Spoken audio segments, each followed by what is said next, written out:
எல்லாருக்கும் வணக்கம்.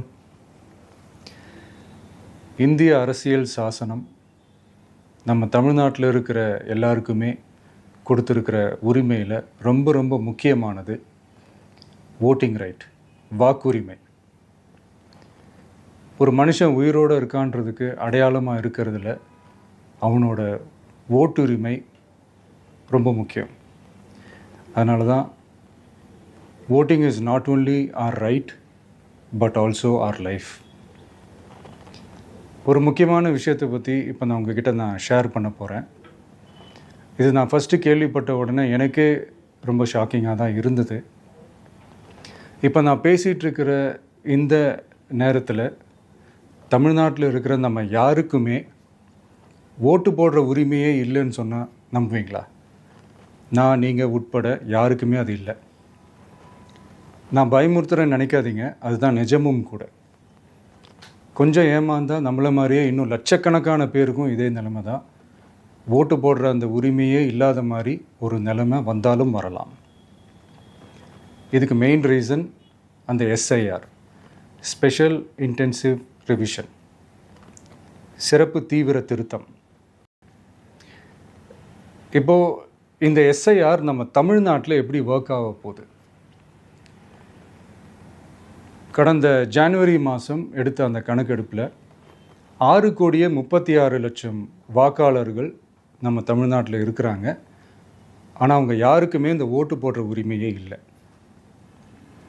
அந்த பிஎல்ஓன்னு சொல்லுவாங்க, பூத் லெவல் ஆஃபீஸர்ஸ், வாக்குச்சாவடி நிலை அலுவலர். அவங்க தான் வீடு வீடாக போய் அந்த ஃபார்மை கொடுப்பாங்க. அதை நம்ம ஃபில்அப் பண்ணி கொடுக்கணும். அதை தேர்தல் ஆணையம் அதை எடுத்துகிட்டு போய் அதை ஸ்க்ரூட்டினைஸ் பண்ணி அதெல்லாமே கரெக்டாக இருக்கான்னு செக் பண்ணி பார்த்ததுக்கப்புறம் அந்த வாக்காளர் பட்டியலை வெளியிடுவாங்க.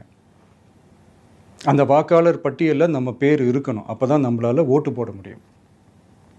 அந்த புது பட்டியல் வர்ற வரைக்கும் நம்ம வாக்காளர்களான்றது அது உறுதியே செய்ய முடியாது. இன்கேஸ் அந்த புது பட்டியலில் நம்ம பேர் இல்லைன்னா அது ஒரு தனி ப்ராசஸ், அது ஒரு தனி ஃபார்ம், அது ஒரு தனி கிளைம்ன்ற மாதிரி அது ஒரு வேறு வேலை. ஸோ இந்த மாதிரி நிறையா சிரமங்கள் குழப்பங்கள் இருக்கிறதுனால மக்களுக்கு இது மேலே ஒரு கன்ஃபியூஷன் ஒன்று இருக்குது. இது என்ன வெரிஃபிகேஷனா இல்லை ஒரு மறைமுக ரீரெஜிஸ்ட்ரேஷனா இல்லை இது ஒரு நியூ ரெஜிஸ்ட்ரேஷன் மாதிரியே தானா அப்படின்ற மாதிரி நிறைய கன்ஃபியூஷன் இருக்குது. அவங்க செய்ய வேண்டியதெல்லாம் ஒன்று தான். இந்த மாதிரி வீடு வீடாக போய் அந்த என்யூமரேஷன் ஃபார்ம் நம்ம ஃபில்அப் பண்ணி கொடுக்கும்போது அதுக்கான அக்னாலேஜ்மெண்ட்டை அந்த பிஎல்ஓ அந்த ஆஃபீஸர்கிட்ட இருந்து நீங்கள் வாங்கிக்கணும். அது ரொம்ப ரொம்ப முக்கியம். இது நான் சொல்கிறது வாக்காளர் பட்டியலில் ஆல்ரெடி உங்கள் பேர் இருக்கிறவங்களுக்கு நான் சொல்கிறேன். இப்போ புது வாக்காளர்கள், ஃபஸ்ட் டைம் ஓட்டர்ஸ், அவங்களுக்கு ஃபார்ம் 6ன்னு ஒன்று இருக்குது.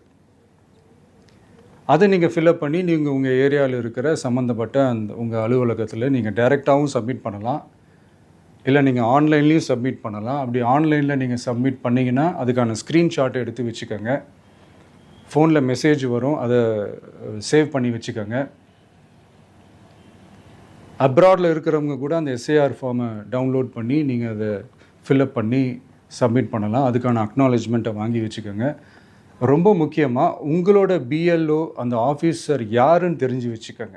இந்த தேர்தல் ஆணையம் அந்த வெப்சைட்டில் போனீங்கன்னா அந்த பர்டிகுலர் பிஎல்ஓ ஆஃபீஸரோட ஃபோன் நம்பர் கூட நீங்கள் எடுத்து வச்சுக்கலாம். இன்கேஸ் உங்களை யாரையும் ரீச் பண்ணலை இல்லை உங்களுக்கு அந்த ஃபார்ம் கிடைக்கல அப்படின்னா நீங்கள் அவரை காண்டாக்ட் பண்ணி அந்த ஃபார்மை வாங்கி நீங்கள் ஃபில்அப் பண்ணி நீங்கள் சப்மிட் பண்ணலாம். ரொம்ப முக்கியமாக அதுக்கான அக்னாலேஜ்மெண்ட்டை வாங்கி வச்சுக்கோங்க. இது எல்லாமே சரியாக செஞ்சாலும் இந்த எஸ்ஐஆர் மேலே சில டவுட்ஸ் இருக்குது. அது என்னென்னா, இந்த 6,36,00,000 வாக்காளர்களுக்கு ஒருத்தர் விடாமல் இந்த ஒரே மாதத்துக்குள்ளே எப்படி எல்லாருக்குமே அந்த ஃபார்ம் போய் ரீச் ஆகும்? ஒன்று. ரெண்டாவது, நீங்கள் வரும்போது வீட்டை பூட்டிட்டு வேலைக்கு போயிட்டு என்ன பண்ணுறது? இப்போ நீங்கள் வருவீங்கன்றதுக்காக வேலையெல்லாம் விட்டுட்டு வீட்டுக்குள்ளேயே உட்காந்துட்ருக்கணுமா? ஸோ இதில் மெயினாக பாதிக்கப்பட போகிறது உழைக்கிற மக்கள், ஏழைகள், வேலைக்கு போகிற பெண்கள். இவங்களுக்கு யார் கரெக்டான அந்த பதில் சொல்ல போகிறது? ஒரு நியாயமான எஸ்ஐஆர்னால் என்ன நடக்கணும்? இப்போது இறந்து போனவங்களை மார்க் பண்ணி அதுலேருந்து டிலீட் பண்ணணும்.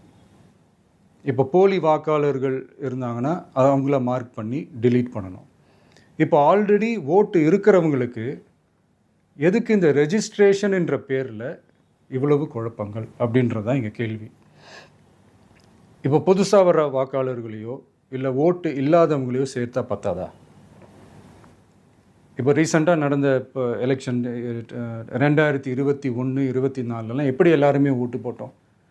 அதில் ஓட்டு போட்டவங்க கூட இப்போ புதுசாக ரெஜிஸ்டர் பண்ணணுன்னா அது ஏன் அந்த கன்ஃபியூஷன் அப்படின்றதான் நாங்கள் கேட்குறோம். அதனால தான் நாங்கள் எஸ்ஐஆரை எதிர்க்கிறோம். இப்போ புதுசாக சில கம்ப்ளைண்ட்ஸ்லாம் வர ஆரம்பிக்குது. அது என்னென்னா முக்கியமாக நம்மளுடைய டிவிகே தோழர்களுக்கு அந்த ஃபார்ம் கிடைக்க மாட்டேங்குது, கொடுக்க மாட்டேன்றாங்க அப்படின்ற சில கம்ப்ளைண்ட்ஸ். இது யார் பண்ணுறாங்க அப்படின்றது நான் தான் சொல்லி தெரிய வேணும்னு ஒன்றும் அவசியம் இல்லை உங்களுக்கு. இப்போ இருக்கிற ஆட்சியாளர்கள் அவங்களுக்கு கைப்பாவையாக இருக்கக்கூடிய சில பேர் வந்து இதை செய்ய ஸ்டார்ட் பண்ணியிருக்கிறாங்க. அதனால் மைடியர் வர்ச்சுவல் வாரியர்ஸ், இதை வந்து சாதாரணமாக எடுத்துக்காதீங்க. இது எல்லாருக்குமே அந்த ஃபார்ம் போய் ரீச் ஆகணும். இதில் ரொம்ப உறுதியாக இருங்க. அதையும் மீறி உங்களுக்கு அந்த ஃபார்ம் கிடைக்கலன்னா இருக்கவே இருக்கும் ஆன்லைன். தேர்தல் ஆணையம் அந்த வெப்சைட்டில் போய் அந்த ஃபார்மை டவுன்லோட் பண்ணி நீங்கள் ஃபில்அப் பண்ணி சப்மிட் பண்ணலாம். உங்கள் வீட்டில் இருக்கிறவங்களுக்கு நீங்கள் செஞ்சு கொடுங்க, பக்கத்து வீட்டில் இருக்கிறவங்களுக்கு செஞ்சு கொடுங்க, தெரிஞ்சவங்களுக்கு, தெரியாதவங்களுக்கு, பழகினவங்களுக்கு, பழகாதவங்களுக்கு எல்லாருக்குமே நீங்கள் தயவு செஞ்சு கொடுங்க. அண்ட் ரொம்ப முக்கியமாக நம்ம ஜென்சி கிட்ஸ், நம்ம ஃபஸ்ட் டைம் ஓட்டர்ஸ், நம்ம புது வாக்காளர்கள், நம்ம நண்பா நண்பிகள், அவங்க ரொம்ப கேர்ஃபுல்லாக இருக்கணும்.